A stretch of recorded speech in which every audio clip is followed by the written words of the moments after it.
पसंदीदा debate show देश का सवाल लेकर हाजिर हूं। मैं हूं मनीष अवस्थी। सुना है शहर में फिर बलात्कार हुआ है।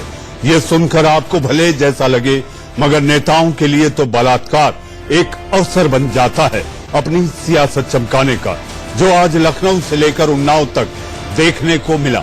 2 दिन पहले उन्नाव में जिस गैंगरेप पीड़िता को जिंदा जला दिया गया, उसके दम तोड़ने के बाद अखिलेश यादव लखनऊ में धरने पर बैठ गए। कांग्रेस समर्थकों ने बीजेपी दफ्तर के बाहर हंगामा शुरू कर दिया। उधर प्रियंका गांधी उन्नाव पहुंच गई। सब सरकार पर सवाल उठा रहे हैं, मगर ये भूल गए कभी न कभी और कहीं न कहीं ये भी सरकार में शामिल रहे हैं। ऐसे में आज का हमारा सवाल है कि दुष्कर्म के दोषियों को जल्द सजा कब तक? एक दूसरे पर आरोप कब तक मरते रहेंगे नेता? सख्त कानून बनाने की पहल क्यों नहीं होती? क्या राजनीति और नारेबाजी से रुकेगा रेप? इंसाफ में देरी से बढ़ रहा है आक्रोश। इन्हीं सवालों पर चर्चा होगी, मगर आप पहले देखिए हमारी ये रिपोर्ट।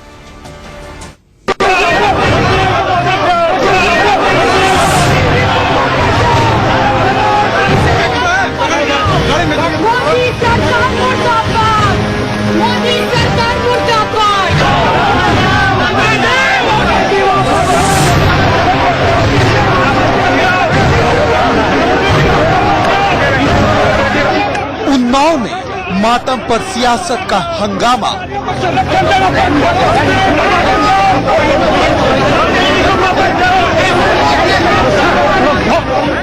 बेटी की मौत पर मातम पुरसी का ड्रामा।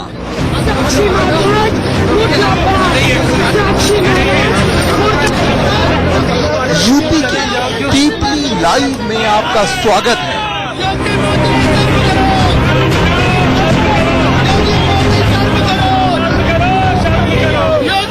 क्या कांग्रेस, क्या बीजेपी, क्या समाजवादी पार्टी? लाइव में आपका स्वागत है।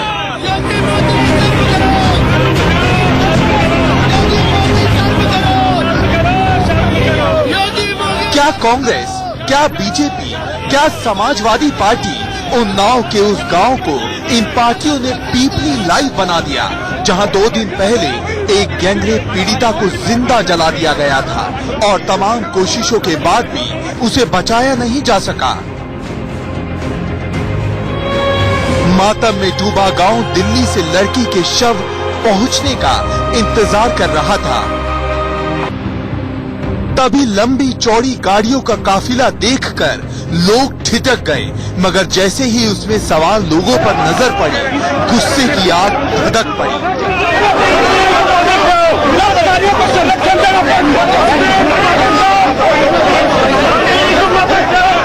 गाड़ी में सवार शख्स थे उन्नाव से ही बीजेपी के सांसद साक्षी महाराज और यूपी सरकार के कैबिनेट मंत्री स्वामी प्रसाद मौर्य।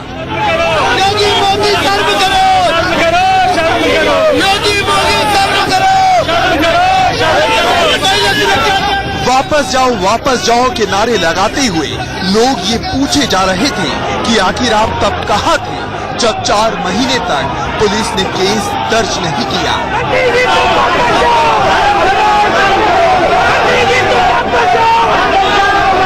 तब कहाँ थे जब जमानत पर आए दरिंदों ने बेटी को जिंदा जला डाला?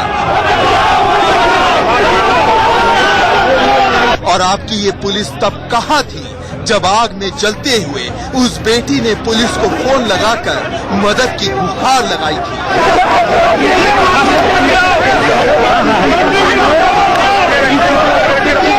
सरकार के कैबिनेट मंत्री स्वामी प्रसाद मौर्य यहाँ पर आए हुए हैं और आप देख सकते हैं कि किस तरह से उन्नाव में पीड़िता की गांव में इस समय विरोध प्रदर्शन हो रहा है। पुलिस काफी कोशिश कर रही है कि यहाँ पर जो विरोध प्रदर्शन कर रहे हैं लोग उनसे बचाने की, लेकिन आप देख सकते हैं चारों तरफ से सरकार की जो गाड़ी है उसको घेर लिया गया है।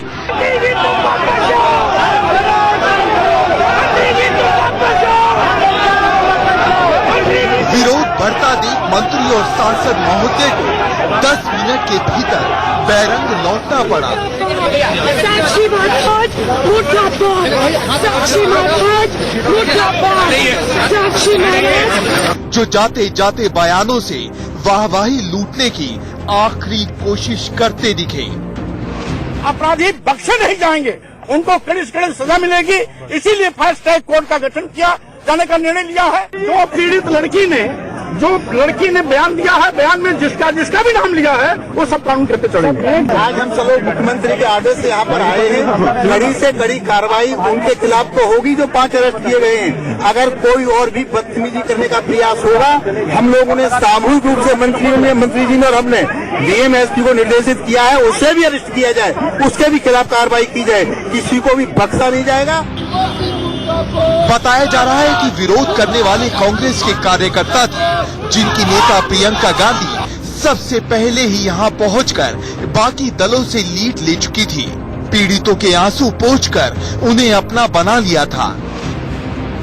प्रशासन को ये ध्यान देना पड़ेगा कि ये क्यों हो रहा है, रोज रोज क्यों हो रहा है, क्योंकि आज उत्तर प्रदेश में अपराधी का उसके दिल में कोई भय नहीं है। 1 साल से जो यहाँ आके इनके घर आके इनके पिता अंदर घुस के इनके पिताजी को पीट सकते हैं, बच्चों को धमका सकते हैं, इनके खेत जला सकते हैं, महिलाओं को धमका सकते हैं, और फिर उसके बाद ऐसे हादसे होते हैं और इस तरह के अपराध करते हैं। ऑब्वियसली उनके दिल में कोई भय नहीं है। तो शासन और प्रशासन को एकदम इसको सीरियसली लेना पड़ेगा कि उत्तर प्रदेश में ये हालत क्यों है, और कुछ स्टेप्स लेने पड़े होंगे कि ये सब बंद हो। आप देख ही रहे हैं, मेल मुलाकात के बाद मैडम चली गई थी, मगर कार्यकर्ता डटे हुए थे। शायद उन्हें पता था कि सरकार से कोई न कोई आएगा, और जब आया तो क्या हुआ। योगी मोदी सर्व करो, योगी मोदी सर्व करो, योगी मोदी। उधर समाजवादी पार्टी के मुखिया अखिलेश यादव सुबह से लखनऊ में धरने पर बैठे थे, मगर जब देखा कि विरोधी उन्नाव में उछलने लगे तो समाजवादी पार्टी के नेता भी वहां जा पहुंचे। ये हमारे लिए, जो आज के समय पर हम जो लोग समाज में रह रहे हैं, हमारे लिए ये काला दिवस है कि एक बेटी जो न्याय मांग रही थी, हमसे न्याय नहीं दे पा रहे। और ये उत्तर प्रदेश की और इस सरकार में, भारतीय जनता पार्टी की सरकार में पहली घटना नहीं है। सवाल है कि ये आवाज तब क्यों नहीं उठी जब वो बेटी इंसाफ के लिए दर दर भटक रही थी। अगर किसी ने तब उसका ऐसे साथ दिया होता तो क्या मजाल थी कि दरिंदे उसे जलाना तो दूर, छूने की भी सोच पाते। मगर तब सोने वाले लोग अब उसकी चिंता से अपनी सियासत के लिए आंच ढूंढ रहे हैं। गौरव शर्मा के साथ विजय मिश्रा, इंडिया न्यूज, उन्नाव। योगी मोदी सर्व करो, योगी मोदी। मैं तो बच जाऊंगी ना, मैं मरना नहीं चाहती। मेरे गुनहगारों को छोड़ना मत। जी हां, बेटी ने दम तोड़ दिया, मानवता ने दम तोड़ दिया, सिस्टम दम तोड़ रहा है, इंसानियत दिख नहीं रही। हे न्यायपालिका, सवाल आपकी प्रतिष्ठा पर नहीं है, सवाल तो ये है उस सिस्टम पर है जो आपकी न्याय की दहलीज तक पहुंचाता है। कैसे बचेंगी बेटियां, इसी बात को लेकर मचा है बवाल, और मैं लेकर आया हूं देश का सवाल। जी हां, देश का सवाल में मेरे साथ एक बड़ा पैनल है, विशाल पैनल है, हर पार्टी का प्रवक्ता है, हर पार्टी का नुमाइंदा है। उनसे चर्चा होगी, बातचीत होगी कि आखिर बेटियों पर हो रहे अत्याचार को लेकर वो सरकारें क्या कर रही हैं जो कि एक दूसरे पर उंगली उठाती हैं। ये मसला केवल हैदराबाद या तेलंगाना का नहीं, ये मसला केवल उन्नाव या यूपी का नहीं, ये देश के हर प्रांत में किसी न किसी रूप में इस तरह के जघन्य अपराध घट रहे हैं। इसी पर आज होगी चर्चा। मेरे साथ मेहमानों का एक पैनल है। पैनल में ओपी मिश्रा, जी हां, आप यूपी के बीजेपी प्रवक्ता हैं। आप बताएंगे कि आखिर उन्नाव में इस तरह के आंकड़ों की वजह क्या है और आखिर सरकार कहां है, कब जागेगी सरकार। मेरे साथ अतुल सक्सेना, आप समाजवादी पार्टी के नेता हैं, आप भी जुड़ गए हैं। मेरे साथ धर्मवीर चौधरी साहब, आप बीएसपी के नेता हैं, आप बीएसपी का पक्ष रखेंगे, उत्तर प्रदेश की राजनीति से आते हैं, आप बेहतर तरीके से बताएंगे कि हर राज्य में हर शासन में कुछ न कुछ हुआ है, लेकिन आज जो चीख पुकार मची है आखिर वो कैसे रुकेगी? मेरे साथ विजय कौशिक साहब, आप हरियाणा से आते हैं, आप राजनीतिक विश्लेषक हैं, लेकिन आपकी विचारधारा कांग्रेस की ओर झुकाई देती है। मेरे साथ टीआर कक्कर साहब, आप पूर्व पुलिस कमिश्नर हैं दिल्ली के, आप जुड़ चुके हैं। आखिर आपसे ये पूछेंगे कक्कर साहब कि आखिर पुलिस क्यों देरी करती है, क्यों नहीं एफआईआर दर्ज होती, क्यों नहीं जब पीड़िता जाकर पीड़ित अपनी बात रखते हैं तो पुलिस उस पर सख्ती से कार्रवाई करती, और क्या पुलिस प्रभाव में काम करती है? ये आपसे पूछा जाएगा। प्रशांत पटेल जी, आप वकील हैं, आपसे बात होगी आज चीफ जस्टिस ने जो बयान दिया है उसको लेकर। मेरे साथ बरखा शुक्ला सिंह, आप पूर्व अध्यक्ष दिल्ली विमेन कमीशन की रही हैं, आप भी जुड़ चुकी हैं। हमारे साथ रितु चौधरी, आप महिला सामाजिक कार्यकर्ता हैं, आप भी जुड़ चुकी हैं। और मेरे साथ एक खास शख्स और हैं, सीमा समृद्धि कुशवाहा, आप निर्भया की वकील रही हैं। आज सबसे पहला सवाल ओपी मिश्रा साहब हमारे साथ, माफ कीजिएगा, हमारे साथ सुमित दुबे, हमारे सहयोगी, जहां पर जो प्रदर्शन चल रहा है, कैंडल मार्च निकला हुआ है, उसको कवर कर रहे हैं। आइए पहले मैं आपको सुमित के पास लिए चलता हूं और उसके बाद इस बहस और चर्चा को आगे बढ़ाएंगे। सुमित, कहां तक पहुंचा कैंडल मार्च और क्या हो रहा है वहां पर? जी देखिए, ये कैंडल मार्च राजघाट से चलकर इंडिया गेट पर जाना था, लेकिन बीच में ही बहादुर शाह जफर मार्ग पर पुलिस ने इसको रोक लिया। हम जहां पर खड़े हुए हैं ये बहादुर शाह जफर मार्ग है। आप देख सकते हैं मेरे पीछे, मेरे कैमरा पर्सन दिखाएंगे कि किस तरीके से पीछे पुलिस खड़ी हुई है। उन्होंने बैरिकेडिंग कर दी है, वाटर कैनन की गाड़ी खड़ी हुई है। इसी वाटर कैनन से पानी की बौछार की गई थी, जिससे इनको रोका गया था प्रदर्शनकारियों को जो इंडिया गेट की तरफ जाना चाहते थे। जो मोमबत्तियां ये साथ लेकर आए थे, जो कैंडल्स ये साथ लेकर आए थे, वो सभी उन्होंने बैरिकेड्स के ऊपर ही लगा दी है।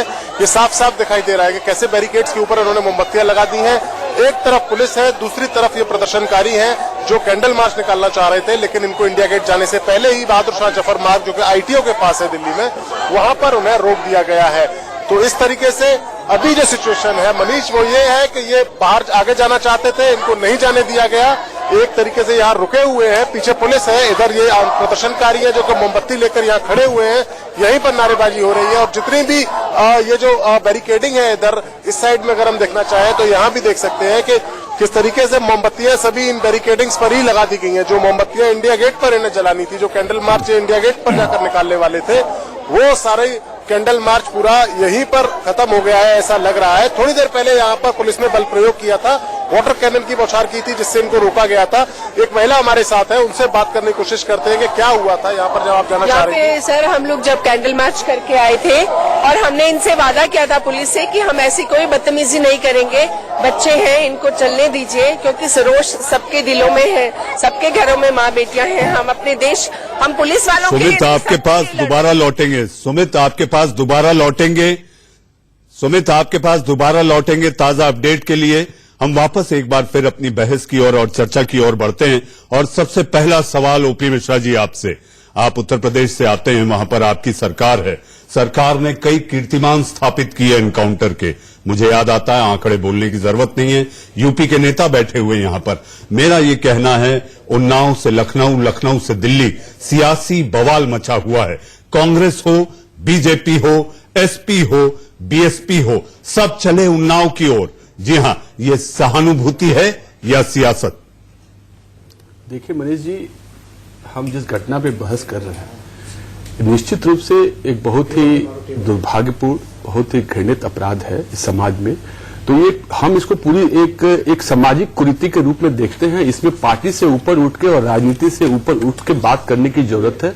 जो महिलाओं की सुरक्षा है वो सर्वप्रथम समाज में सबसे पहला होना चाहिए। हमारी पार्टी ने एक बड़ा बीड़ा उठाया, बेटी बचाओ बेटी पढ़ाओ से लेकर, और जो महिलाओं की सुरक्षा है वो हमारे पूरे एजेंडे पे है और हम लगातार उसकी तरफ काम कर रहे हैं। उत्तर प्रदेश में जब से हमारी सरकार आई, उत्तर प्रदेश में हमने जो संगठित अपराध थे उसको हमने सफाई किया, लेकिन इस तरह की घटनाएं समाज में कोई निश्चित रूप से ऐसी घटनाएं नहीं होनी चाहिए। खासकर उसी जिले से जिस पर आपके नेता को बचाने का आरोप भी है। नहीं, देखिए नेता को बचाने का आरोप आप कैसे, आपके सांसद वहां चले जाते हैं, जन्मदिन की बधाई देते हैं, जीत के आने के बाद धन्यवाद देने जाते हैं। देखिए मनीष जी, अजीब बात है, हम किसी भी नेता को नहीं बचा रहे हैं। जो अपराधी है उसकी, जो अपराधी है वो जेल में है, जो अपराधी है उस पे ऊपर मुकदमा चल रहा है, और जो कानूनी कार्रवाई है वो लगातार उस पर हो रही है। सरकार का कहीं भी इसमें किसी भी स्तर पे हस्तक्षेप नहीं है। जो काम करेगा, जैसा जिसका काम होगा, वो उस काम के लिए उस कृत्य के लिए जिम्मेवार होगा और उसको सजा कार्रवाई करेंगे तारीख पे तारीख।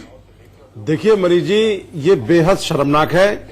और अभी आप जिन साक्षी महाराज की बात कर रहे थे, उन्होंने इस भगवा वस्त्रों को भी कलंकित करने का काम किया है और ये उस बलात्कारियों के पोषक हैं। जब कुलदीप सेंगर को जेल से पहले इन्होंने पूरी मदद करने की कोशिश की और जेल के अंदर जाने के बाद में ये उनको फूलों के बुक्के देके आ रहे थे, जन्मदिन की बधाइयां दे रहे थे। तो मैं समझता हूं कि ये बहुत ही जो है इनका आचरण जो है, और खासकर उन्नाव में 82 केस जो है बहन बेटियों पर मुकदमे दर्ज हुए हैं और ये सारे के सारे अत्याचारों से परिपूर्ण हैं। और जो आज प्रधानमंत्री जी कान में तेल डाल के सो रहे हैं, जो अपने मन की बात करते थे, बेटी बचाओ बेटी पढ़ाओ का नारा देते थे, आज मैं प्रधानमंत्री जी से पूछना चाहता हूं आपके माध्यम से कि उनका ये खोखला नारा कहां चला गया। आज बीजेपी का जो चाल चरित्र चेहरा है, यह पूरा देश देख रहा है कि इन्होंने किस तरीके से बेटियों को मरवाने का काम किया प्रदेश के अंदर। और आज 2017 से 2019 के एनसीआर लीजिए 56,000 मुकदमे पूरे देश के अंदर एनसीआर भी है और हम किसी छलावे में रहते प्रदेश में आप किसी छलावे के ऊपर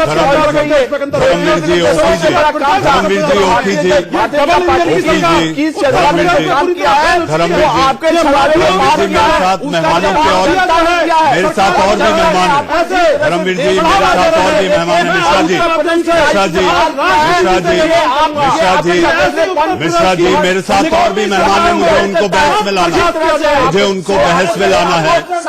आपके देखिए, मैं आपसे एक ही बात कहूंगा, मैं आपसे एक ही बात और एक ही निवेदन करना चाहूंगा। चर्चा गंभीर है, संजीदगी बनी रहे, आक्रोश हर एक के मन में है, आपके मेरे देश में उबाल है इस बात को लेकर। तो मेरा ये कहना एक सकारात्मक चर्चा हो और चर्चा का सार ये दिखे बीजेपी के लोग नहीं चाहते। धर्मवीर जी मैं आ रहा हूं, मैं आ रहा हूं और भी मेहमानों के पास जाना है, मुझे और भी मेहमानों के पास जाना है। बरखा जी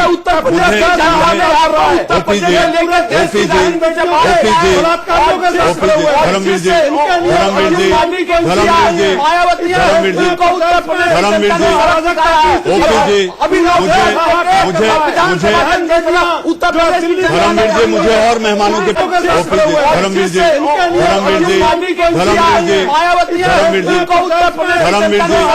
धर्मवीर जी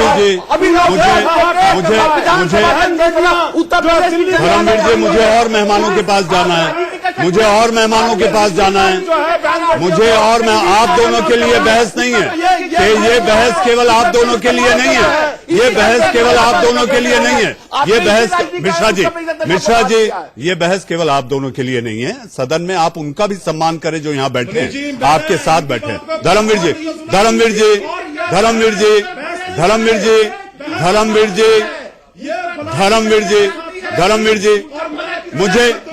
मुझे फीडर डाउन करना होगा, मुझे आप दोनों का फीडर डाउन करना होगा, मुझे आप दोनों की आवाज कम करनी होगी। देखिए, मैं सम्मान पूर्वक आपसे निवेदन कर रहा हूं और भी सदस्य यहां बैठे हैं, सब अपने पक्ष और अपनी राय रखने के लिए यहां बैठे हैं। बरखा जी, चीफ जस्टिस ऑफ इंडिया ने आज जो बयान दिया है कि त्वरित इंसाफ नहीं मिल सकता, आप इंसाफ के लिए बदले की कार्रवाई नहीं कर सकते। बरखा जी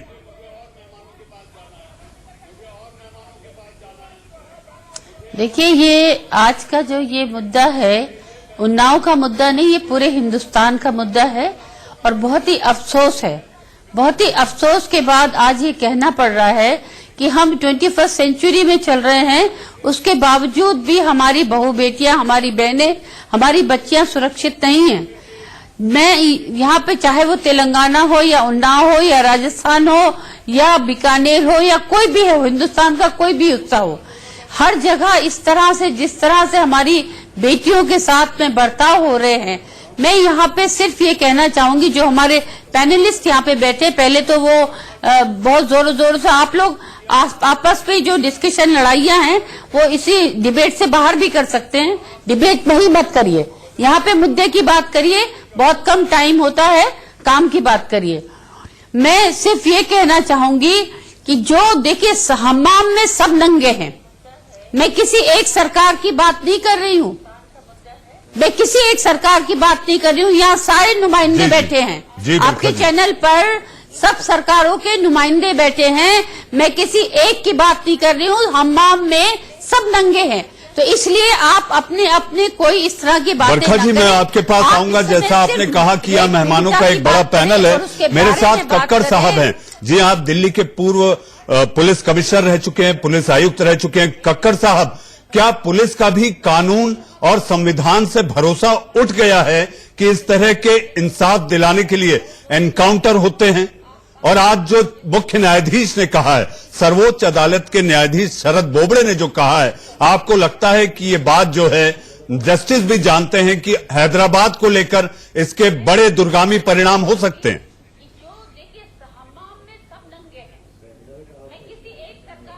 देखिए, मैं सबसे पहले तो जितने भी राजनीतिक पार्टियों के लोग बैठे हुए उनसे निवेदन करूंगा कि थोड़ी देर 2 मिनट दीजिए, मुझे सुन लीजिए। मैं किसी राजनीति में नहीं पढ़ना चाहता हूं। जी, आप कहें। मैं किसी राजनीति में नहीं पढ़ना चाहता हूं। अगर आप ये बंद करेंगे तभी कुछ कहेंगे। देखिए, जो आज हमारा संविधान है, जो आज हमारा कानून है, आज हमारा जो कानून है, उसके हिसाब से जो भी चीफ जस्टिस ने कहा है वो बिल्कुल सही है कि हम अगर इन कानूनों पर, इस संविधान में जो हमारे पास राइट्स है उस पर चलेंगे तो जल्दी न्याय नहीं मिल सकता। लेकिन मैं केवल अपने सुप्रीम कोर्ट के चीफ जस्टिस साहब को ये निवेदन करूंगा कि कुछ ऐसी चीजें बदली करिए जिससे कि कम से कम समय में, 1 साल 2 साल में जो भी सजा मिलती है वो उसको लागू किया जाए।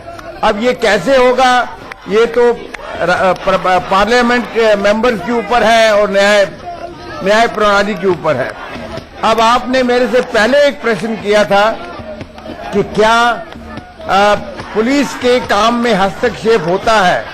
हाँ, होता है, और ये सब करते हैं, चाहे कोई भी पार्टी हो, भारत की कोई भी पार्टी हो, विदाउट एक्सेप्शन सब या तो प्रलोभन देकर या डरा धमकाकर पुलिस अफसर को अपनी बात मनवाने की कोशिश करते हैं। ये अलग बात है कि कुछ अफसर मानते हैं, कुछ नहीं मानते हैं, लेकिन दबाव है और ये रहेगा जब तक आपका पुलिस एक्ट जो इस वक्त पुलिस एक्ट है, जब तक उसमें फेरबदल नहीं करेंगे आप, ये प्रभाव रहेगा और इसमें कोई दो राय नहीं है। कक्कड़ साहब, मैं आपके पास आऊंगा कि आखिर पुलिस कमीशन बनी थी, दूसरी रिपोर्ट आई, तीसरी रिपोर्ट आई, उसमें कोई बदलाव नहीं हुआ है जी, क्योंकि कोई निर्भया के बाद कानून भी बदले लेकिन उसका कुछ नहीं हुआ। 7 साल हो गए, अब भी इंसाफ की आस लिए आशा देवी दर दर घूम रही हैं और टकटकी लगाए उनकी नजरें हैं कि आखिर उनकी बेटी को इंसाफ मिलेगा तो कब मिलेगा। जी हाँ, मेरे साथ विजय कौशिक है। जी, विजय कौशिक, वो अपनी चौधराहट कराना चाहते हैं। आपके नेता भी पहुंच गए, सब चले उन्नाव की ओर। नारेबाजी, सांकेतिक धरने कहां ले जाकर छोड़ेंगे आप? देखिए, मुझे जो लगता है, जो देश भर में जो आक्रोश बढ़ रहा है उसके पीछे एक कारण है कि माननीय मोदी जी ने या सरकार के जो नुमाइंदे, जिन्हें इस मुद्दे पर स्पष्टीकरण सरकार की तरफ से देना चाहिए था और कार्रवाई होनी चाहिए थी बलात्कारियों के खिलाफ, वो नहीं हो पा रही और उसका गुस्सा लोगों में बढ़ रहा है। और कांग्रेस पार्टी आम जनता के हितों की लड़ाई लड़ रही है, इसलिए सड़कों पर है। विजय जी, मैं आपके पास आऊंगा, चूंकि मेरे साथ और 3 मेहमान हैं जिनको मैं अभी बहस में नहीं ला पाया हूं। अतुल सक्सेना जी, सांकेतिक धरने से सहानुभूति देकर आप क्या अपने आप की सियासत को चमकाना चाहते हैं?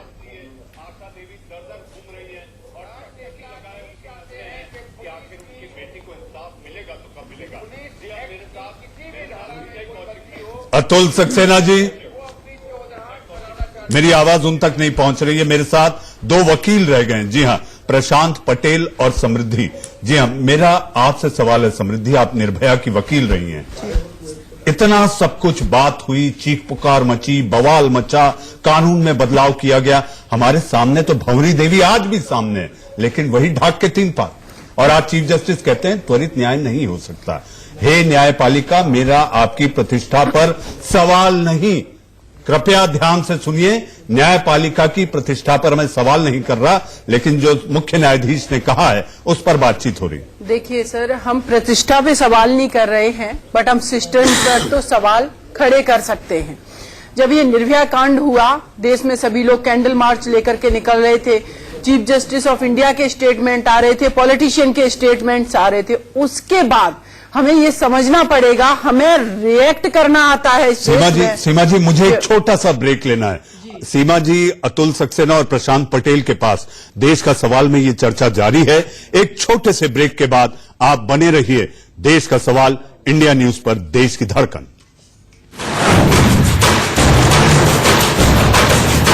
हमारी लाड़ो कितनी सुरक्षित है? हमारी बच्चियों को बचाने के लिए क्या सरकार की, समाज की इस अग्नि परीक्षा में कौन फेल है? क्या सिस्टम फेल है? इसी पर चर्चा हो रही है। मेरे साथ निर्भया की वकील सीमा समृद्धि हैं, जो अपनी बात रख रही थी। सीमा, आप अपनी बात रखें, उसके बाद प्रशांत और रितु के पास जाना। जी, जैसा कि मैं बता रही थी, जो हमारे चीफ जस्टिस ऑफ इंडिया का स्टेटमेंट आया है कि इस तरीके का इंसाफ के लिए त्वरित न्याय नहीं करना चाहिए, एनकाउंटर नहीं करना चाहिए। तो सोचने वाली बात यह है कि हाँ, वो एक इन्वेस्टिगेशन का विषय है कि वो एनकाउंटर फेक था या सही था, लेकिन हमारे जस्टिस को जो इतनी घटनाएं हो रही निर्भया के बाद, क्या उन्होंने जुडिशरी के माध्यम से इनिशिएटिव लिया है? क्या उन्होंने स्पेशल कोर्ट्स का गठन किया है? क्या उन्होंने जो फास्ट ट्रैक कोर्ट जो निर्भया केस में बनी थी, क्या time bounded fast track court की बात की है? क्या हमारी जुडिशरी या हमारा जो लेजिस्लेशन है, क्या ये हमारा लेजिस्लेशन ये डिसाइड करेगा कि जो केसेस में लड़कियों को बलात्कार करके उनको जिंदा जला दिया जा रहा है, तो क्यों ना हम जुडिशरी या हमारा जो लेजिस्लेशन है, क्या ये हमारा लेजिस्लेशन ये डिसाइड करेगा कि जो केसेस में लड़कियों को बलात्कार करके उनको जिंदा जला दिया जा रहा है, तो क्यों ना हम एसएलपी तक ही, सुप्रीम कोर्ट में एसएलपी तक ही या ज्यादा से ज्यादा रिव्यू पिटीशन तक ही हम उनके राइट्स को रखें? क्योंकि रिव्यू पिटीशन में तो सुप्रीम कोर्ट ऑफ इंडिया जजेस अपने ही जजमेंट का रिव्यू करते हैं। मर्सी का राइट उनको क्यों दे रखा है आपने? और उसके अलावा क्यूरेटिव का राइट उनको आपने क्यों दे रखा है?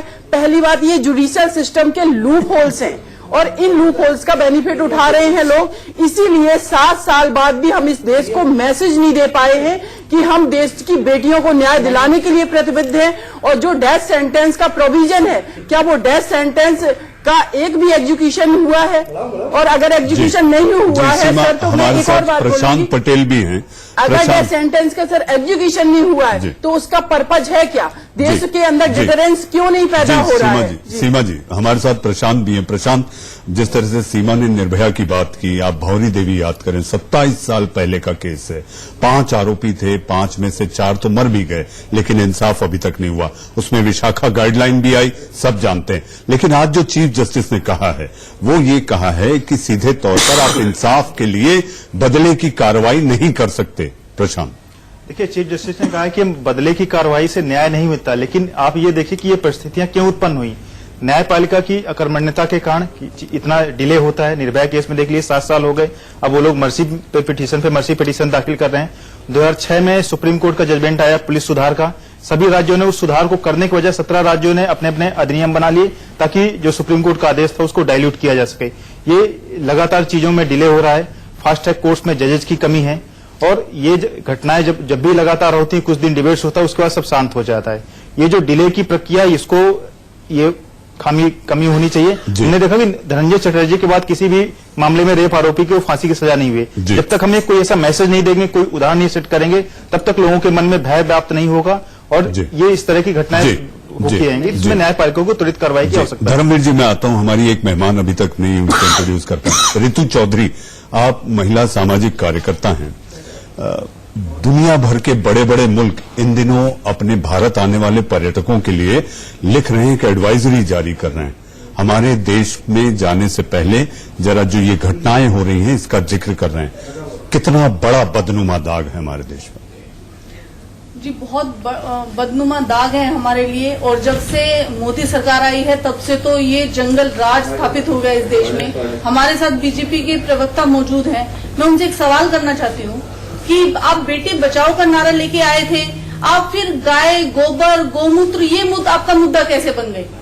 आपके लेजिस्लेटर जो हैं वो रेप कर देते हैं, आपका मुख्यमंत्री के मुंह से एक शब्द नहीं निकलता है। ये कैसे, ये क्या एग्जाम्पल आपने देना चाहते हैं? मतलब देखिए नीतू जी, आप सामाजिक कार्यकर्ता हैं, आप सामाजिक कार्यकर्ता हैं, आप जो कह रही हैं, मैं आपके बीच में नहीं, समाज की बात नहीं कर सकती, मैं आपके बीच में नहीं बोलना चाहता था। जब से हमारी सरकार आई है देश में किसी का बेटा की बात नहीं, देखिए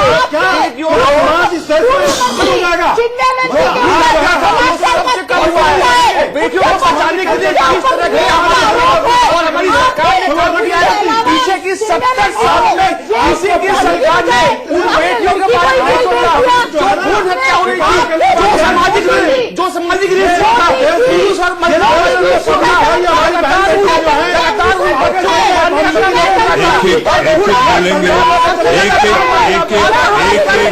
एक मेहमान अगर कहेगा तो वो दर्शक सुन पाएंगे। ओपी जी, ऋतु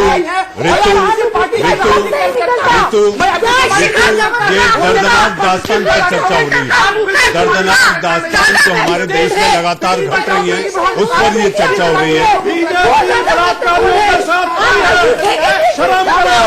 धर्मवीर जी, धर्मवीर जी, धर्मवीर जी, धर्मवीर जी, धर्मवीर जी,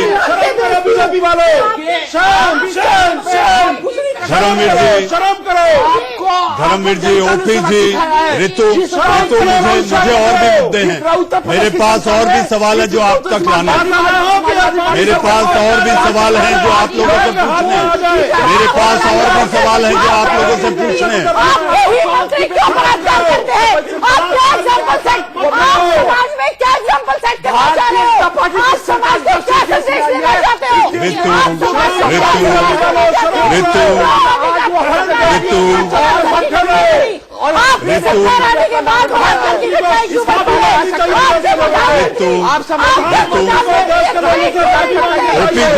ओपी जी, ऋतु धीरज से बोलिए, ऋतु धीरज से बोलिए। धर्मवीर जी, धर्मवीर जी, धर्मवीर जी, धर्मवीर जी, धर्मवीर जी, ओपी जी, इससे इस चीख पुकार से कुछ हासिल नहीं होगा। इस चीख पुकार से कुछ हासिल नहीं होगा। एक दूसरे पर ठीकरा फोड़ने से कुछ नहीं होगा। एक दूसरे से आप एक दूसरे पर ठीकरा फोड़कर इस बहस को ना बहकाएं आप। ऋतु थोड़ा धीरज। हमारे साथ अतुल सक्सेना भी हैं, आप समाजवादी पार्टी के नेता हैं। अतुल जी, आपको मेरी आवाज आ रही है? मैं मनीष जी बिल्कुल आ रही है। मनीष जी, आपकी आवाज। बरखा जी, मैं आपके पास आता हूं। ये हमारे मेहमान बहस के शुरुआत से अभी तक ये बहस में नहीं आ पाए हैं। एक सवाल लेकर मैं आप ही के पास आऊंगा। अतुल जी, सांकेतिक तौर पर धरना आंदोलन कर देना, राज्यपाल से मुलाकात कर एक मेमोरेंडम दे देना, चिंता जता देना, बाद में वही ढाक के 3 पार।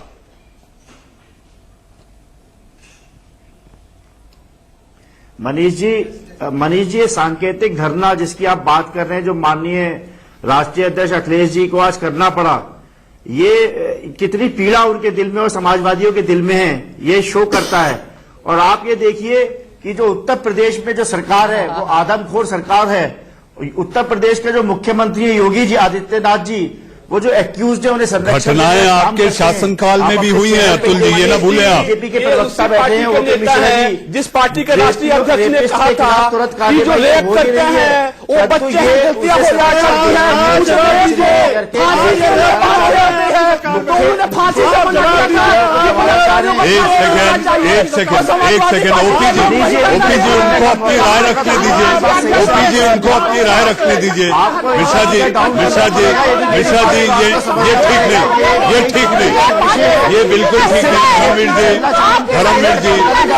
धर्मवीर जी, कम से कम हम शांति बनाए रखें। ये वक्त है हम शांति से चर्चा करें। ऋतु, ये वक्त है हम शांति से चर्चा करें, शांति से बात करें। मुझे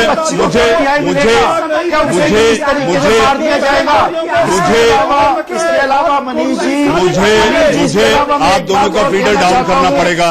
मिश्रा जी यहाँ पर ये कंपटीशन नहीं है, ये प्रतिस्पर्धा नहीं है कि कौन कितना चीख कर कहेगा। मैंने आपसे शुरू से निवेदन किया। सीमा जी रुकिए, हो रही है, बच्चे सुरक्षित नहीं है। आप रुकिए, उनको अपनी बात तो रखने दीजिए, उनको आप बात तो रखने दीजिए, उनको आप बात तो रखने दीजिए, उनको बात तो रखने दीजिए। धर्मवीर जी वो बात रख रहे हैं, धर्मवीर जी, ओपी जी, मिश्रा जी ये नहीं चलेगा। ये आखिरी पड़ाव है बहस का आखिरी पड़ाव है। बहस के आखिरी पड़ाव में सबको बोलने का मौका मिलेगा। बरखा जी लगता है इसके घर में बेटी बच्चियां नहीं हैं। अतुल जी ऐसी कोई भी भाषा का इस्तेमाल ना हो। अतुल जी कोई भी मर्यादा का उल्लंघन ना हो। आप सीमा में रहकर बात करें। आप अपनी राजनीति चमकाने के लिए बाहर आप लोग बात करें, लेकिन देश का सवाल में एक दूसरे को नीचा नहीं दिखाएंगे आप। एक दूसरे को नीचा नहीं दिखाएंगे आप। बरखा जी आखिर न्याय को लेकर, क्रिमिनल जस्टिस सिस्टम को लेकर बात हो रही है। आप पूर्व अध्यक्ष रही है दिल्ली विमेन कमीशन की। क्रिमिनल जस्टिस सिस्टम हमारे देश में क्या शिथिल हो गया है या फेल हो गया है? बरखा जी रेडी में तुरंत कार्रवाई हो गई। उस एनकाउंटर मैन को मैं सलाम बिल्कुल मैं समझती हूँ। मैं सीधे क्या होगा, सीधे जुडिशरी से ये कहना चाहूंगी कि अगर इस पे हुआ है जिसमें अतुल जी आप शांत रहिए। अतुल जी आप शांत रहिए, वरना मैं पीसीआर से कहूंगा फीडर डाउन किया जाए। आज तक संरक्षण देने का कार्य कर रहे हैं। बरखा जी आप अपना जवाब दें। अरे करवाई दीजिए ना, आप जवाब दीजिए। बरखा जी फीडर डाउन ही करा दीजिए ना। बरखा जी आप जवाब दीजिए। मैं देखिए ये कह रही हूँ, ये जो तेलंगाना में कल हुआ है, ये एक समाज के लिए बहुत अलार्मिंग टाइम है। मैं कहना चाहूंगी, जुडिशरी को कहना चाहूंगी, अपने सिस्टम को कहना चाहूंगी कि अभी भी जागिए, क्योंकि अगर अभी भी नहीं जागे तो आने वाला टाइम हम सबके लिए बहुत खतरे का टाइम है। क्योंकि ये आज की महिलाएं जाग चुकी हैं। अपने हाथ में जो भी उन्होंने तेलंगाना वालों ने किया, जी कुल मिलाकर बात यही पहुंचती है कि हमारे क्रिमिनल जस्टिस सिस्टम और हमारे सिस्टम में कहीं लूपहोल है। लेकिन जहां तक बात पुलिस की जाए, आखिर पीड़ित पुलिस स्टेशन पहुंचता है, कॉल करता है और पुलिस एक्शन में नहीं आती। लेकिन इसका अपवाद मैं आपको बताऊंगा, अपवाद है नागपुर पुलिस। जी हां, नागपुर पुलिस आयुक्त डॉक्टर उपाध्याय ने एक ऐसी होम ड्रॉप स्कीम शुरू की है। वो ऐसी स्कीम है कि आप भी सुनकर चौंक जाएंगे। जी हां, वो स्कीम है होम ड्रॉप। कोई भी महिला अगर रात को 9 बजे से लेकर सुबह 5 बजे तक अगर उसे कहीं उसके घर जाना है, तो आप जो भी पुलिस की गाड़ी या सबसे नजदीक का पुलिस स्टेशन हो, वहां आप फोन करें और लेडी पुलिस कांस्टेबल आपको आपके घर सकुशल पहुंचाएगी। नागपुर पुलिस की यह पहल अपने आप में पुलिस का एक दूसरा चेहरा भी दिखाती है। जी हां, देश का सवाल में आप सब लोग जुड़े, आपने अपनी अपनी राय रखी, लेकिन मैं इतना ही कहना चाहूंगा इस बेटी के लिए कि जन्नत से आती हैं बेटियां जो परी के रूप में अपने घर को सजा देती हैं, समाज को सजा देती हैं। समाज का शक्ति का प्रतीक है वो बेटियां। तो सम्मान करिए, इज्जत करिए, और बेटियों के लिए अग्नि परीक्षा है कि उनको हम कैसे बचाएं। देश का सवाल में आप लोग जुड़े, बहुत बहुत धन्यवाद। जी हां, खबरों के सिलसिले को दिन भर के पूरे खबरों के पिटारे के साथ 7:55 कर मेरे सहयोगी रोहित पुनेठा लेकर आएंगे आंख कान खोल के।